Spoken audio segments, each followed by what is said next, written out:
జగన్ ముందు కూటమి బలాదూరంటున్నారు Chodavaram YCP MLA కరణం Dharmasri. YCP పాలనలో జరిగిన అభివృద్ధి సంక్షేమ పథకాలే తనను మరోసారి గెలిపిస్తాయని ధీమా వ్యక్తం చేస్తున్నారు. గత 5 ఏళ్లలో చోడవరం నియోజకవర్గ అభివృద్ధికి 3,200 కోట్ల రూపాయలు తెచ్చినట్లు చెబుతున్నారు. టీడీపీ పాలనతో గోవాడ చక్కెర ఫ్యాక్టరీ అవినీతిమయమైందన్న ధర్మశ్రీ తన సొంత డబ్బుతో రోడ్లు నిర్మించినట్లు తెలిపారు. తనకు నాటకాల్లో మాత్రమే నటించడం తెలుసని, నిజ జీవితంలో యాక్టింగ్ రాదని చెబుతున్న కరణం ధర్మశ్రీతో మా వైజాగ్ ప్రతినిధి చందు ఫేస్ టు ఫేస్. సార్వత్రిక ఎన్నికల నేపథ్యంలో చోడవరం నియోజకవర్గంలో మరోసారి నియోజకవర్గ అభ్యర్థిగా కూడా కరణం ధర్మశ్రీ నిలబడనున్నారు. అయితే ఈ నేపథ్యంలో చోడవరం నియోజకవర్గం నుంచి ప్రజల నుంచి ఎటువంటి స్పందన లభిస్తుంది, అసలు చోడవరం నియోజకవర్గంలో వైఎస్ఆర్ కాంగ్రెస్ పార్టీ మరలా విజయం సాధిస్తుందా లేదా అనే అంశాన్ని వారిని అడిగి తెలుసుకునే ప్రయత్నం చేద్దాం. సార్ నమస్తే సార్, చెప్పండి ఈసారి చోడవరం నియోజకవర్గం ముఖ చిత్రం ఏ విధంగా ఉండబోతుంది? చోడవరం లాస్ట్ టైం 2019లో ఎలాగైతే విజయడంక మ్రోగించి ఒక అద్భుతమైనటువంటి విజయాన్ని సాధించి 30,000 మెజార్టీ తెచ్చుకున్నామో అదే రీతిలో ఈసారి కూడా అంతకన్నా ఇంకా 10 ఓట్లు ఎక్కువ ఓట్లు మెజార్టీతోనే అద్భుతంగా విజయం సాధించబోతున్నామని మీకు తెలియజేస్తున్నాను. అంటే ఇప్పటికీ 3 పార్టీలు కూడా ఒక కూటమిగా ముందుకు వెళ్తున్నటువంటి పరిస్థితి. ఈ కూటమి నేపథ్యంలో చోడవరం నియోజకవర్గంలో ధర్మశ్రీ గారు తట్టుకు రాగలరంటారు? కూటమే ఉందండి. కూటమి ఎన్ని కూటములు కలిసినా జగన్ ముందు బలాదూరదు. జగన్ అందించినటువంటి సంక్షేమం, జగన్ ఇచ్చినటువంటి అభివృద్ధి రెండు కూడా చోడవరానికి మెండుగా ఉన్నాయి. 3,200 కోట్లు తీసుకొచ్చాను.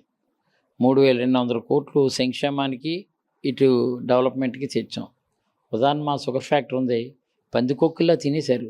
ఇదే కేఎస్ఎన్ రాజు, మల్నాయుడు వీళ్ళందరూ. వాళ్ళకి ఏ రైతు ఓటేస్తాడండి? 175 కోట్లు నష్టాలలో కూరుకుపోయి కొల్లబెట్టారు, కొల్లగొట్టారు షుగర్ ఫ్యాక్టరీని. దాన్ని మళ్ళీ మా ముఖ్యమంత్రి గారి అధికారంలోకి వచ్చిన తర్వాత నేను ఈ రైతాంగం తాలూకు పరిస్థితులన్నీ కూడా సవివరంగా ఆయనకు వివరించి తెలియజేసిన తర్వాత 80 కోట్లు గ్రాంట్ రూపంలో ఇచ్చారు. అంతెందుకు, ఈ మెయిన్ రోడ్డు ఉంది, ఎన్డీబీ రోడ్డు, ఎంత వరస్ట్ నేచర్ తెలుగుదేశం వాళ్ళదంటే కాంట్రాక్టర్ తెలుగుదేశం కాంట్రాక్టర్కి వచ్చింది కరోనా టైంలో. రైట్, రావచ్చు ఆన్లైన్లో కాబట్టి ఎవరో తక్కువ కోట్ చేస్తే 138 కోట్ల రోడ్డు 120 కోట్లు కోట్ చేసి పొందాడు. పొందినటువంటి వాడిని ఇన్ఫ్లుయెన్స్ ఉపయోగిస్తూ రోడ్డు వేయనుకున్న ఆపుతున్నారు. ఆల్రెడీ వడ్డాది నుంచి కొత్తకోట వరకు ఒక 80% పూర్తయింది. ఒక మేడివాడ పోర్ట్ ఏరియాలో కొంచెం ఆగింది, బుదిరెడ్డిపాలెం పోర్ట్ ఏరియాలో ఆగింది. మిగిలినంత కూడా ఆల్మోస్ట్ కంప్లీట్ అయింది. ఈ రోడ్డు వడ్డాది నుంచి యువతలది కూడా రోడ్డు వేయనికున్న ఆపారు. అదే తెలుగుదేశం కార్యాలయం, తెలుగుదేశం అభ్యర్థిగా ఉన్నటువంటి కేఎస్ఎన్ రాజు ఇంటి ముందునే ఆయన మీరు వేయకండి ఇప్పుడు తర్వాత ఎదురని ఎవరైనా అంత నీచమైనటువంటి పని చేస్తారా? ఈరోజు మేము అలా కాదు.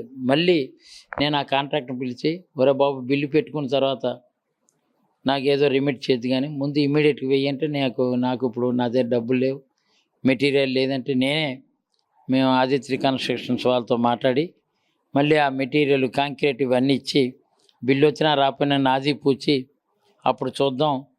ఆయన ఏదోటి ఇప్పుడు మనం అర్జెంటుగా వేయకపోతే బాగుందని రాత్రి సిమెంట్ రోడ్డు నేనే మెటీరియల్ అంతా, కాంక్రీట్ మెటీరియల్ అంతా సుమారు 40 లారీలు ఇస్తున్నాను.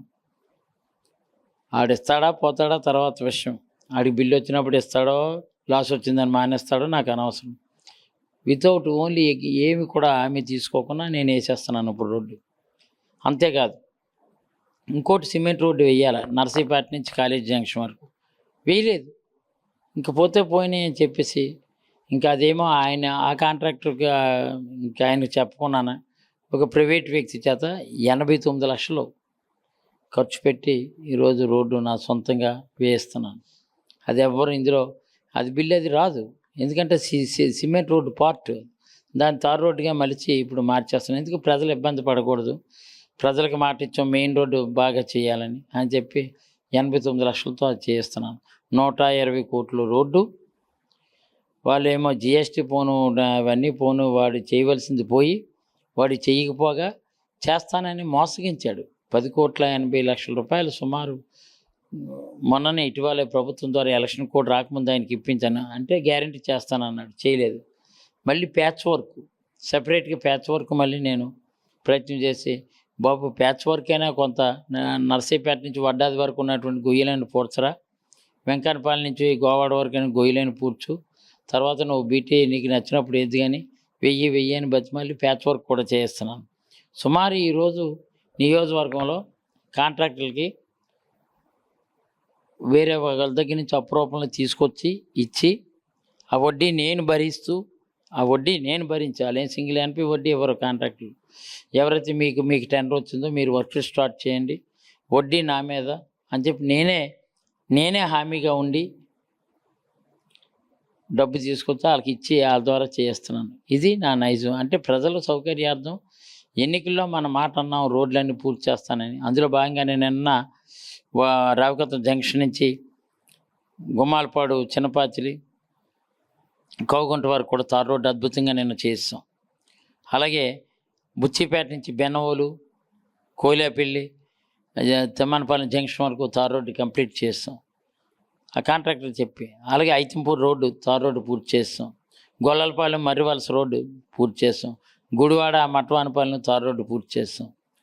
కంప్లీట్ అయిపోయాయి. అంటే ఎమ్మెల్యే గారు ముఖ్యంగా మీకు సంబంధించినటువంటి మీ కాన్స్టిట్యున్సీలో మీరు గత ఒక 4-5 నెలల క్రితం అక్కడికి వెళ్ళి పర్యటించినటువంటి పరిస్థితి, ఆ ప్రాంతానికి మీరు కారు కూడా వెళ్ళలేని పరిస్థితి, అక్కడ గుర్రం పైన మీరు వెళ్ళి పర్యటించారు, ప్రజల్ని సందర్శించారు, అక్కడ ఉన్నటువంటి సమస్యలు అడిగి తెలుసుకున్నారు. అసలు అక్కడ రోడ్డు లేకపోవడానికి మీరు గుర్రం పైన వెళ్ళడానికి కారణం ఏంటి సార్? అది ఇప్పుడు కాదు, అది ఏజెన్సీ అటవీ శాఖ భూములు. అవి అటవీ శాఖ భూములు అయితే చలిసింగం రోడ్డు అని అక్కడ రోడ్డు లేదు, అది ఫారెస్ట్ ల్యాండ్. దానికి రోడ్డు వేయాలనుకుంటే central clearance, forest conservator, central conservator clearance ఇవ్వాలి. ఏదైతే అటవీ భూముల మీద రోడ్డు వేస్తామో, ఎంతైతే భూమి రోడ్డు కోసం ఉపయోగిస్తామో అంత తగ్గ రెవెన్యూ ల్యాండ్ కూడా ఇవ్వాలి. అలాగే రెవెన్యూ ల్యాండ్ ఇచ్చినా సరే క్లియరెన్స్ ఇంకా రాలేదు. దానికి రోడ్డు వేస్తే మనకి అఫెన్స్ కింద వస్తుంది, తప్పు చేసినటువంటి అవుతాం ఫారెస్ట్ రోడ్ల మీద. అప్పుడు చలిసింగం రోడ్డుకి గుర్రాల మీద వెళ్ళవలసి వచ్చింది. కానీ తర్వాత ఏం చేశానంటే నేనే ఒక మండల పరిషత్ గ్రాంట్ నుంచి 15 లక్షలు పెట్టి అక్కడ కొంచెం క్లియరెన్స్, రోడ్డు క్లియరెన్స్ ఏదైతే నటకబాట ఉందో ఒక రోడ్డు వెళ్ళేలాగా, కారు జీపో వెళ్ళేలాగా చేసి మొత్తాన్ని బాట తయారు చేసి ఇచ్చాం కొంతవరకు. కాకపోతే కాంక్రీట్ వర్క్ కానీ తార్ రోడ్డు కానీ చేయడానికి వీల్లేదు అక్కడ. అదే నటకబాటది ఈ మామూలు గ్రావెల్ రోడ్డు టైప్ చేసాం. మొన్న ఎక్కడైతే గుర్రం మీద వెళ్ళామో మళ్ళీ మొన్ననే నా కారులోనే అక్కడికి చలిసింగం ఇవన్నీ వెళ్ళాం, చీమలపూడ పంచాయతీ. అది బాగానే అయింది. అది నాటకాల్లో నటించేటటువంటి వ్యక్తి బయటను కూడా బాగానే నటిస్తున్నారు, ప్రజాకాంక్షను పక్కన పెట్టేశారు, ప్రజల్ని ఏం పరిపాలిస్తారు అంటూ కూడా మీ ప్రత్యర్థి చెప్తున్న పరిస్థితి. దీన్ని ఏ విధంగా చూసుకోవచ్చు అంట? ప్రత్యర్థులు పొగుడుతారు ఏంటండి, ప్రత్యర్థి అని అన్నారు, అందులోనే ఉంది శత్రుత్వం. ఎప్పుడు కూడా ఇప్పుడు ఒక్కొక్క మనిషికి ఒక అభిలాష ఉంటుంది. ఎప్పుడైనా నాటకాల్లో జీవించవచ్చు, జీవితంలో నటించకూడదు. ఆ నటన నాకు చేత కాదు జీవితంలో నటించడం. ఆ జీవితంలో నటించే తత్వం అయితే మాత్రం నా మీద ప్రత్యర్థిగా నిలబడుతున్నాడు రాజుకి బాగా తెలుసు. 10 ఏళ్ళు ఈ నియోజకవర్గానికి ఏం చేశాడండి ఆయన? ఒక మెయిన్ రోడ్డు ఎప్పుడైనా ఇలాంటి మెయిన్ రోడ్డు తెచ్చాడా? ఈరోజు బంగారమేట నుంచి అనకాపల్లి 32 కోట్లు బ్రహ్మాండమైన రోడ్డు వేయించాను బుచ్చిపేటలో. ఈరోజు పెదమదన రోడ్డు పూర్తి చేశాను. కస్పా రోడ్డు అనేది వడ్డాది నుంచి కస్పా రోడ్డు గౌరీపట్నం రోడ్డు మా అడుగుల ఎమ్మెల్యే ఉన్నప్పుడు నేను తెచ్చాను. తర్వాత మన 1,78 లక్షలతో తీసుకొచ్చి ఆ రోడ్డు కూడా పూర్తి చేశాను. అలాగే అంకుపాలెం రోడ్డు పూర్తి చేశాను. మళ్ళీ ఈవేళ నుంచే పిఎస్పేట రోడ్డు కూడా మరొక వారం రోజులు పిఎస్పేట రోడ్డు కూడా అవుతుంది. అంచేత ఎప్పుడైనా రోడ్లు ఒకటే కాదు, డెవలప్మెంట్ జీవన ప్రమాణాలు కూడా మెరుగుపరచాలి. ఈరోజు షుగర్ ఫ్యాక్టరీ మా అందరికీ అన్నం పెట్టే ఫ్యాక్టరీకి పెద్ద కన్నం పెట్టేశారు వాళ్ళు, మల్నాయుడును కేఎస్ఎన్ రాజును. వాళ్ళు ఇప్పుడు జగనమ్మని మళ్ళీ నాకు ఒకసారి అవకాశం ఇవ్వండి అంటారు. కానీ జగన్మోహన్ రెడ్డి రెండోసారి ముఖ్యమంత్రి అవ్వడం ఖాయం, ధర్మశ్రీ రెండోసారి ఇక్కడ ఎమ్మెల్యే అవ్వడం ఖాయం. 100కు 100 రూపాయలు కూడా చోడవరానికి ఉపాధి అవకాశాలు తీరుస్తూ రావడంతో పాటు అన్నిటికన్నా మెయిన్ ఉత్తరాంధ్ర సుధీర్ శ్రావంత్ అనే దాన్ని రాజశేఖర రెడ్డి గారి తాలూకా మానస పుత్రిక ఉత్తరాంధ్ర సుధీర్ శ్రావంత్, దాన్ని 2 విడతలుగా 2 ఫేజీల కింద పెట్టి ఎన్టీఆర్ సుధీర్ శ్రావంత్ కింద మార్చేసి చంద్రబాబు నాయుడు శంకుస్థాపన చేసి ఆపేశాడు. రాజశేఖర రెడ్డి చేసినటువంటి దాంతో డిపిఆర్లు అన్నీ మార్చాడు. కానీ మళ్ళీ ఈ బడ్జెట్ అయిన తర్వాత రేపు నేను గెలిచి ఇమీడియట్గా బడ్జెట్లోనే అది ప్రస్తావించి 100కు 100 కూడా ఉత్తరాంధ్ర సుజల్ శ్రావంతి ఇక్కడ తీసుకొస్తే 1,50,000 ఎకరాల సాగులోకి వస్తుంది. మా ప్రాంతం అంతా కూడా సస్యశ్యామలం అవుద్ది. రైతుల జీవన ప్రమాణాలు మెరుగుపడతాయి. ఈ ఏడాది అంతా కరోనా వల్ల రాష్ట్రానికి రావాల్సిన ఆదాయం సుమారు 80,000-90,000 కోట్లు పోయింది. 2 సంవత్సరాల్లో మరుగున పడిపోయింది. ఇక మిగిలిన 3 అయినా ఒక్క సంక్షేమం ఆపలేదు. ఈ 3 సంవత్సరాలు కూడా అనేకమైనటువంటి సంక్షేమ కార్యక్రమాలు సుమారు 2,77,000 కోట్ల రూపాయలు ప్రజలకి నేరుగా బటన్ నొక్కి వాళ్ళకి అకౌంట్లో జమ చేసినటువంటి ఒక్క రూపాయి కరప్షన్ లేకుండా అందించినటువంటి జననేత ఎవరంటే జగన్మోహన్ రెడ్డి. సో అది ప్రజల్లో నాటుకుపోయింది. ఎవరో కప్పగంతులు కుప్పగంతులు వేస్తుంటారు, ఏదో ఎర చూపించి చేస్తుంటారు. ఎర అంటారు, చేపలకి ఎర వేస్తారు కదా, ఎర చూపించి చేస్తుంటారు. ఎవరు పోయినా నా కేడర్ నాకుంది, నా జనాలు నాకున్నారు, నా ఓటర్స్ నాకున్నారు, బ్రహ్మరథం పడుతున్నారు. ఒక అద్భుతమైనటువంటి ఏ గ్రామం వెళ్ళినా సరే జన నీరాజనాలు పడుతున్నారు. అందుకని వాళ్ళు ఏదో ఎక్కడో దిగుమతి చేసుకున్నటువంటి నాయకుల ద్వారా వాళ్ళకి ఎరేస్తున్నారు. ఎరేస్తే అది ఒక రోజు 2 రోజులు ఉంటుంది. కానీ ప్రజలు నా పక్షం ఉన్నారు. గెలుపు నాకు సునాయాసం మాత్రం సగర్వంగా మీకు చెప్పగలను. చోడవరం అంటే చెరుకుకి అతి ప్రాచీనమైనటువంటి నగరం. ఈ చోడవరంలో ఎక్కువ శాతం చెరుకు పంట. ఈ చెరుకు పంట ధర పక్కనే ఉన్నటువంటి గోవాడ షుగర్ ఫ్యాక్టరీ, అక్కడ షుగర్ కూడా ఉత్పత్తి అవుతుంది. అయితే చెరుకు పండించే రైతుకి సరైన గిట్టుబాటు ధర కూడా లభ్యం కావట్లేదు. అసలు ఎందుకండి అది ఇలాగెందుకు జరుగుతుంది? అసలు అది ఒక చోడవరంకి సంబంధించినటువంటి సమస్య కాదండి, అలానే ఒక ఆంధ్రప్రదేశ్ సంబంధించినటువంటి సమస్య కాదు. యావత్ భారతదేశంలోనే ఇంటర్నేషనల్ మార్కెట్లో చెరుకుకి సంబంధించినటువంటి పంచదార తక్కువ ధరకు దొరికేస్తుంది.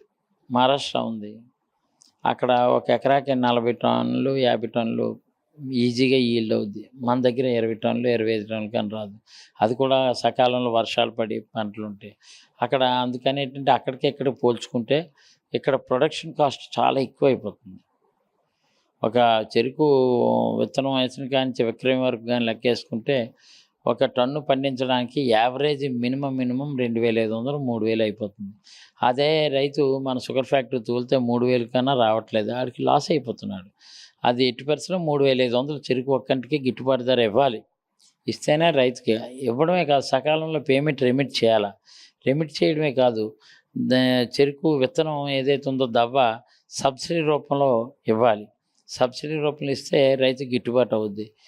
లేదు దాని మించి ఎన్ఆర్జీఎస్ తాలూకు వర్క్స్ ఏవైతే ఉన్నాయో చెరుకుని కూడా ఇంక్లూడ్ చేయించి, చెరుకుని చాలా ఉన్నాయి హార్టికల్చర్ తోటలో కమర్షియల్ క్రాప్స్కి ఎన్ఆర్జీఎస్ అనుసంధానం చేశారు. బట్ చెరుకు అనుసంధానం చేయాలి. ఎందుకంటే కాలక్రమేణా మా చోడవరం షుగర్ ఫ్యాక్టరీ 5 లక్షల క్రషింగ్ ఆడేది, మొన్న 1,70,000 ఆడింది. ఇంకా చెరుకు ఉంది, బెల్లం ఆడించుకుంటున్నారు జాగిరి. కారణం ఇమ్మీడియట్గా పేమెంట్ రాక. అందుకని దాన్ని కొంచెం పెద్ద ఎత్తున రైతుకి ప్రోత్సహించి రైతుకి గిట్టుబాటు ధర ఇవ్వాలనుకుంటే దవ్వ అనేది మాత్రం సబ్సిడీ, దవ్వ ఎరువులు సబ్సిడీ రూపంలో ఇస్తే రైతుకి గిట్టుబాటు అవుద్ది. 3,500 టన్ను ఒక్కంటికి ఇస్తే గ్యారెంటీగా మళ్ళీ ఈజీగా మా ఏరియాలో 8 లక్షల పైన టన్ను డెఫినెట్గా ప్లాంటేషన్ అవుతుంది. ఆ దిశగా ఆలోచన చేయాలి. అందుకని మా గౌరవ ముఖ్యమంత్రి జగన్మోహన్ రెడ్డి గారు మన షుగర్ ఫ్యాక్టరీని ఇథనాల్ ఇండస్ట్రీ కింద కన్వర్ట్ చేసి కొంత 1,00,000 బస్తాలు ఎంతో షుగర్కి, మిగిలిందేమో అది ఇథనాల్ కింద మార్పు చేద్దామనే ఉద్దేశంతో ఆలోచన చేసి 60 KL ఇథనాల్ ఇక ప్లాంట్ పెట్టాలని ప్లాన్ చేశారా. అది చేస్తే ఫ్యాక్టరీ పరిధిలో ఉన్నటువంటి ఎంతమంది అయితే ఎంప్లాయ్మెంట్ ఉంటారో వాళ్ళకి సీజన్ అన్సీజన్ లేకుండా సంవత్సరాంతం కూడా దొరుకుతుంది. అట్ ది సేమ్ టైం ఫ్యాక్టరీకి లాస్ కాదు. ఇథనాల్ వల్ల కొంచెం అదనపు ఇన్కమ్ వస్తుంది. సో ఈజీగా 3,500 ఇవ్వచ్చు. ఇప్పటికే డిపిఆర్ తయారు చేసి పంపించాం. రాష్ట్ర ప్రభుత్వం కూడా కేంద్ర ప్రభుత్వాన్ని పంపించింది. అది గ్యారెంటీగా వచ్చే ఏడాదికి అయితే 3,500 ఇవ్వడానికి ఎక్కువ అవకాశాలు ఉన్నాయి. అది కూడా నేను రేపు భగవంతుడి దయలో రేపు శాసనసభ్యులు మా ప్రభుత్వం వచ్చిన వెంటనే గౌరవ ముఖ్యమంత్రి గారి దృష్టికి తీసుకెళ్ళి రైతుకి గిట్టుబాటు ధర ఇవ్వడం కోసం విశ్వ ప్రయత్నం చేసి 3,500 కనీసం మద్దతు ధర ఇవ్వాలని కోరడం జరుగుతుంది. ఈ సార్వత్రిక ఎన్నికలకు సంబంధించి ఉపాధ్యాయ వృత్తిలోకి వెళ్ళిపోతాను, కుమార్తెను ఇక్కడ నియోజకవర్గ ఎమ్మెల్యే అభ్యర్థిగా నిలబెడతానంటూ కూడా ధర్మశ్రీ గతంలో చెప్పిన పరిస్థితి. అయితే ఇప్పుడు కుమార్తె కాకుండా స్వయంగా తానే నిలబడిన పరిస్థితి వచ్చింది. దీని ప్రధాన కారణం ఏమిటి?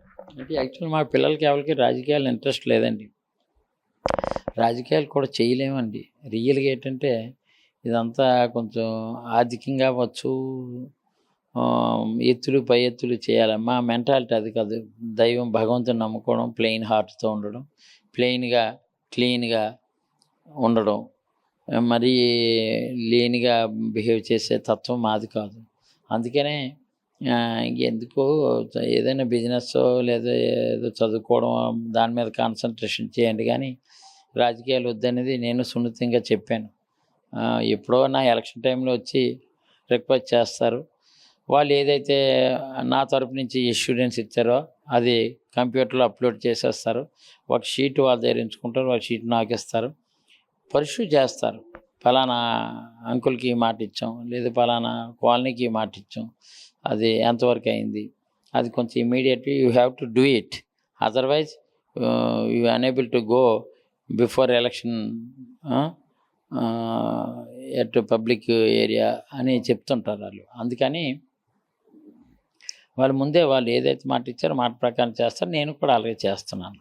ఒక మృదు స్వభావి ఏ కార్యకర్త వచ్చినా, ఏ పార్టీ నుంచి వచ్చినా సరే వారికి ఉన్నటువంటి కష్టాన్ని తెలుసుకొని తీరుస్తామన్నటువంటి ధర్మశ్రీ 2020 సంవత్సరంలో ఎల్జీ పాలిమర్స్ ఘటనలో బాధపడి మృతి చెందినటువంటి బాధితులకి ₹1 విరాళం ఇచ్చేటప్పుడు ఒక రకమైన ఓటుని అయితే వాడడం జరిగింది.